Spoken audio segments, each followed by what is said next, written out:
คริสโปลิเทคสามารถเอาชนะไซสวัสดิ์จันทร์ชมพูหรือโจนัส2-1 เซตคว้าขันชนะเลิศเทนนิสเดี่ยวชายน้ำดื่มหัวเสือโอเพ่น2025พร้อมเงินรางวัล20ล้านกีบการแข่งขันเทนนิสรายการน้ำดื่มหัวเสือโอเพ่น2025นัดชิงชนะเลิศ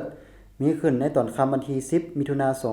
2025ที่สโมสรเวียงจันทน์เทนนิสนครหลวงจันทน์โดยมีการแข่งขัน2รายการคือประเภทคู่ชายและประเภทเดี่ยวชาย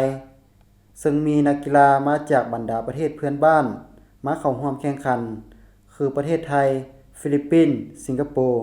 สวิตเซอร์แลนด์และลาวเจ้าภาพสำหรับการแข่งขันรอบชิงชนะเลิศประเภทเดี่ยวชายผลปรากฏว่าคริสโปลิเทคนักกีฬาเทนนิสชาวเนเธอร์แลนด์เสื้อขาวลายเหลืองออกสตาร์ทได้ดีกว่าขึ้นนำโจนัส1-0 เซตด้วยคะแนน6-3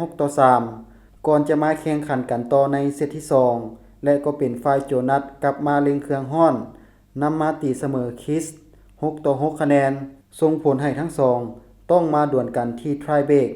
และเป็นโจนัสที่ไล่เอาชนะ7-4เสมอกันที่1-1 เซตต้องมาตัดสินกันในเซตที่3และก็เป็นฝ่ายคริสที่ตีได้ดีกว่ากลับมาแซงเอาชนะ6-4คะแนนรวมผลการแข่งขันเป็น2-1 เซตคว้าขันชนะเลิศรายการนี้ไปครองพร้อมเงินรางวัล20ล้านกีบส่วนโจนัสได้เพียงกีบให้เกียรติมอบขันโดยทานจันทร์สมรพองจันทาผู้อำนวยการฝ่ายการตลาดบริษัทเบียร์ลาวจำกัด